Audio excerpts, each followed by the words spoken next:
کوم لا تشترو بیاتی ثمن قلیلا دی نو بس په ختم پیسې اخیستل جایز نه دي. نو نسو کی امامت بے پیسو کی، نسو تدریس بے پیسو کی، نسو دا سکول نوکری دا دینیات بے پیسو کی، نسو دا عربی بے پیسو کی. تاسو پوښه امام ابو حنیفه رحمۃ اللہ فرمایي چې په تدریس پیسې اخیستل جایز نه دي. لا تشترو بیاتی ثمن قلیلا نمبر جز دی دا عینی دا بخاری دا عمدۃ القاری چې وته وي دی 21 جز دی 264 صفحه. رحمۃ اللہ فرمایله ان احق ما اخذتم علیه اجرا کتاب الله. خی کړي کنه شکا ډیر حق لري هغه چې تاسو په هغه باندې اجر علی کتاب الله ډیر حقدار چې په دې باندې سواله اجر په باندې واخلې چې وا بیان به هم د دینا انکار نه. په قران کې دا شته چې لا تشترو بیااتی ثمنن قلیلا شته او بیانو خدا خاص کړی دی. څه کړی؟ خاص کړی په ختم پورې. حالانکه په دې کې عموم دی که ختم که دم درهی که تعلیمی او تدریسی که په صورت د ملازمت د سرکار کی او که د غیر سرکار کی که تقریر دے او که تحریر دے. لا تشترو بیااتی ثمنن قلیلا. ثمنن قلیلا تعویلہ خدا کی چې رسول کوئی لگے پیسے نو ډېرې پې اخلي نو نه دې تعویل دا دی چې د دنیا دا ټول مال د الله په نظر کې لګ دی نو نه به پې ډېره دی او نه به پې لګ دی. په دې ځای باندې کتابونه لیکي لا تشترو بیااتی ثمن قلیلا. لکه عینی د بخاری چې په تدریس باندې پیسې غستلم په دې زمره کې راځي نو په امامت باندې هم راځي کنه. نو ختم او دم درها خو با یو خاصه طبقه کوي چې هغه دم درود والی خدا امامت او دا تدریس او دا تعلیم او عربک ٹیچر او تیالوجی ٹیچنگ یعنی معلم دینیات معلم عربی لا خو بم بارود والم کی نو دم درود والا شو نو دا بم بارود والا خو پسکونو کی نو کرے گئی امامتیں کئی په مدرسو کې درسونه کوي دا پلا تشترو بی آیاتی ثمنن قلیلا پا عموم کی راضی کہ نہ راضی عموم کی راضی چې په دې باندې عمل وشي نو څوک به په مدرسه کې مدرس به تنخواه نه لري امام به تنخواه نه لري ولی امام چې دا مخکې شو نو الحمدلله رب العالمین نه نو دا آیتونه قرآن دی او دا چې په سکول کې نوکر دی نو دی ورته که نوري سم دی معلم دي د آخري صورتونه خو ورته وایي که او دا چې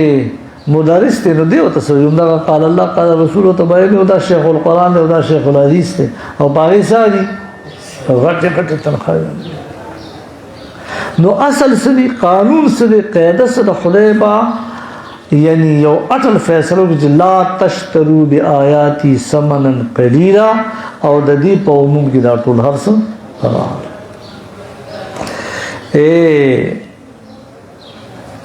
اوس دې خیال تدریس په څو بے پیسو امامت بو او سنیان نه لا واریان به بے پیسو نو کی دا چې کوم لا تشترو بیاتی ثمن قلیلا دی نو بس په ختم پیسې اخیستل جایز نه دي. نو دی به د امامت بے پیسو کی نو نسو کی امامت بے پیسو کی نسو تدریس بے پیسو کی نسو دا سکول نوکری د دینیات بے پیسو کی نسو دا عربی بے پیسو کی. تاسو پوښه نه تقریر نه بے پیسو اوس بس کو استفتاء شو په تدریس باندې پیسې اخیستل جایز دي کنه قول دے امام راوی امام ابو حنیفہ رحمۃ اللہ فرمائی چې په تدریس پیسې غسل جایز نه دي لا تشتروا بیت سمن کلی دا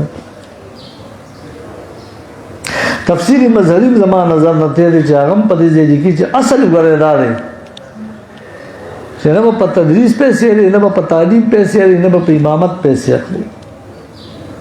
نو سم خیال دی کدا لا غیر وابیان سنیان خو پرېده خو کدا وابیان تم دا مسله کې دي چې امامتي کې خو تنخواه باندې تدریس کې خو تنخواه باندې دی به تدریس وکي او دی به امامت وکي دی به خطابت وکي نو به فتوا په څه باندې ورکي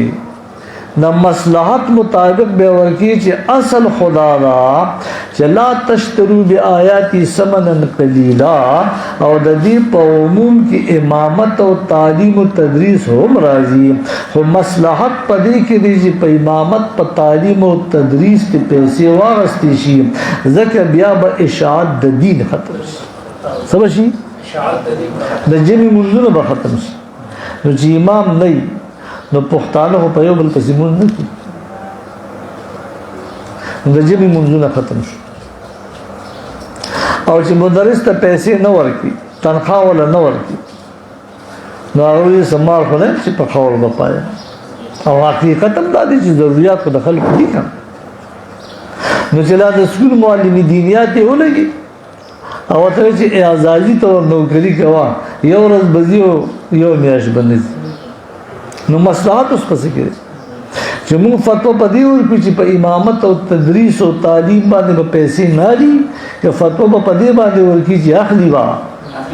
دا مغیر دی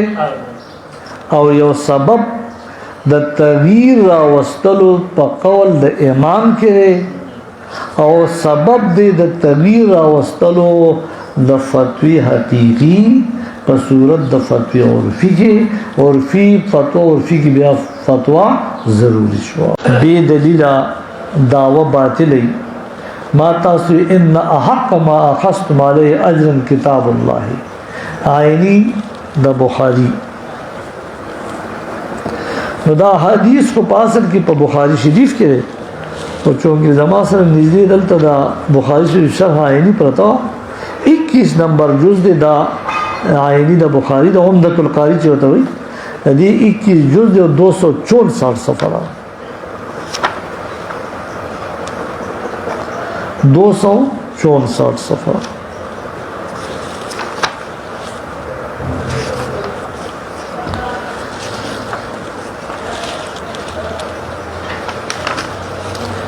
دے دلتا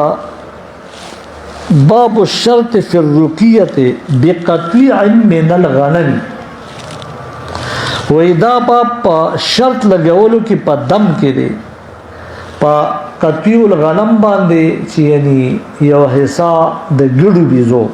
دا بچی کم دینو ماتا حرائی کئی قطیع نا طائفہ مراد دا سحیصہ دا دلتا دا 52 نمبر حدیث ورکڑے دے او امام بخاری رحمه الله وی چې ماته سیدان وی د مدوارب چې ابو محمد باهلی دی هغه ماته حدیث بیان کړی دی دی وی چې ماته ابو معاشر بصری بیان کړی دی او هو صدوق او بیا د په باره کې راځي چې دا کم راویانو حیثیتونه دی په کې صدوق دی یوسف بن یزید البراء قال حدثني عبید الله بن احنس ابو مالک عن ابن ابی ملیکتا عن ابن عباس رضی اللہ عنہما ان نفرا من اصحاب النبی صلی اللہ علیہ وسلم مروا بماء فيهم لديغ او سليم فعرض لهم رجل من اهل الماء فقال هل فيكم من راق ان في الماء رجل لديغا او سليما تاسو ما شاء الله علماء پوهیږي صحابہ رضی اللہ عنہ ابن عباس رضی اللہ حدیث روی صحابہ رضی اللہ عنہ دا سی تیرے دو لوبو پخوا کیو او یو سڑے رائی او تیوی چیرا دی اوبو پخوا کیو کستی چی چلے شوی او یہ وطا پاوگی دا نیک فارین سلیم ہوئی کہ پتا سو کہ راگ دم ہوگی یعنی بہاگ زمانہ کی دا یو تاثر ہو چی دم درہ کار کئی فانطلق رجل منهم ددين يسرى ابو سعيد خدري رضي الله عنه تعالى فقرأ بفاتحة الكتاب على شعر نو پدغ ګړو بيزو باندې چې کوم دي فاتحة الكتاب وي نو فبر الله په حق له فجاء بالشاء الى اصحابه نو دې دا ګړو بيزو سره خپل مرګرو تراوي فکر ذالک امي دا خبره بدو غنلا وقالوا اخذت على كتاب الله اجرا او دی ورته تا د الله په کتاب باندې اجر واغستو حتى قدم المدينه تردي پوری ګړي بيزي رواني کړي د مدینه منوره ته نبی عليه السلام تراله فقالوا يا رسول الله ندي وتعرض يا رسول الله صلى الله عليه وسلم اخذ على كتاب الله اجرا دي کسب کتاب الله باندې پیسې او اجر غسته دي فقال رسول الله صلى الله عليه وسلم نبی عليه السلام تو فرمایل ان احق ما اخذتم عليه اجرا كتاب الله هي کړي کنه بشکا ډیر حق لري هغه چې تاسو پاره باندې اجر له کتاب الله ډیر حقدار چې په دې باندې سواله اجر په باندې واخله دا یو مثال مونږ راوړ خو ما چې لا تشتروا آیاتی بثمن بملاتشو بیاتی ثمن قلیلا په بنیاد باندې په تعلیم و غیره باندې هم اجرت منع دي نو دی عینی عمدۃ القاری عینی د بخاری په دغه صفحه نمبر 264 باندې بیا د دې وضاحت کی قوله علی شا اے قرأ مشروطا علی شا او مقررا یو حصہ سره مقرر کړو یو سره شرط کړو د دې په دې باندې چې ان حق ما اخذتم علی اجر کتاب الله باندې کی قال صاحب التوزیع فيه حجة على ابي حنيفه رضي الله عنه ناظر ته کمال دی وی صاحب د توضیح وی چې په دې حدیث کې هو الټه په امام ابو حنیفه رحمت الله دلیل پیدا شو چې امام صاحب د دې حدیث مخالف قول کړی ولی امام صاحب سوی منعه اخذا اجرت على تعلیم القرآن امام صاحب اجرت اخذ کول په تعلیم د قرآن باندې منع کړی دی وی قلت صاحب عمدۃ القاری من له ذوق من معاني الاحاديث لا يتلفظ بهذا الكلام الذي ليس له معنى وليس معنى هذا ما فهمه هو حتى يورده على الامام وانما معناه في اخذ الاجره على الرقيه بالفاتحه وغيرها دلته کې نبی عليه الصلاه والسلام بیان کړی نو هغه جایز کړی اجرت په دم باندې په تعلیم القرآن نه نو امام ابو حنیفه رحم الله صحیح قول کړی اچھا جی وجه انما الذي يمنعه عن اخذ تعليم القران وتعليم القران غير الرقيه امام صاحب هو قول کړی چې په تعلیم د قران د پیسې نه علي او تعلیم د قران خو دم درها نه ده نو سبق دا بیا چا جایز کړی دا متأخرین جایز کړی او متأخرین سویلی دي چې په تعلیم او تدریس باندې پیسې او اجرت نشي نو بیا عبد الصمد صاحب خاور چې کوم دی نو چاته درس کی وی چې زما کار سره زه خو بل نه کوم تاسو پوه شئ